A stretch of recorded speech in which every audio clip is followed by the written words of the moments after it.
தமிழ்நாட்டில் வெண்மை புரட்சிக்கு வித்திட்ட பால்வள தந்தை எஸ்.கே. பரமசிவன் அவர்களின் திருவுருவச் சிலையை முதலமைச்சர் மு.க.ஸ்டாலின் திறந்து வைத்தார். இது பற்றிய மேலும் விவரங்களை தருகிறார் நமது செய்தியாளர் குணசேகரன். கூடுதல் விவரங்களை சொல்லலாம்.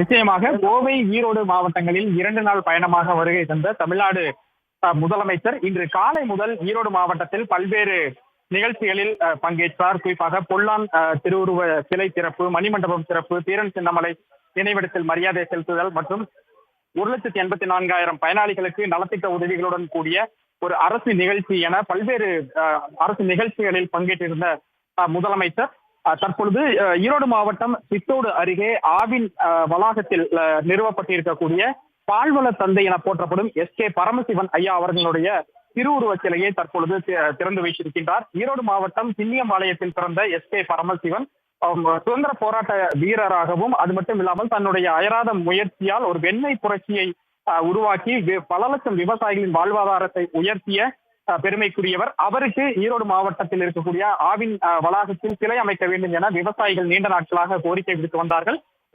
திமுக ஆட்சிக்கு வந்தால் சிலை அமைக்கப்படும் என தேர்தல் வாக்குறுதியாகவும் அளித்திருந்தார்கள். அதனை அடிப்படையில் தற்பொழுது 50 லட்சம் ரூபாய் மதிப்பீட்டில் எஸ்.கே. பரமசிவன் ஐயா அவருடைய சிலையானது சித்தோடு ஆவின் பால் பண்ணை வளாகத்தில் அமைக்கப்பட்டிருக்கின்றது.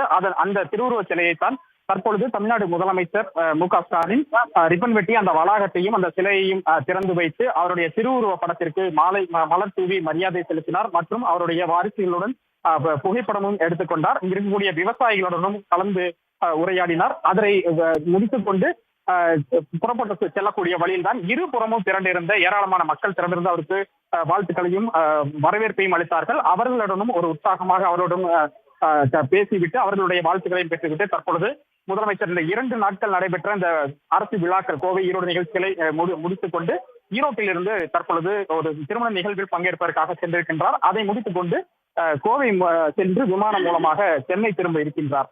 உடனுக்குடன் செய்திகளை தெரிந்து கொள்ள சன் நியூஸ் பெல் ஐகானை கிளிக் பண்ணுங்க.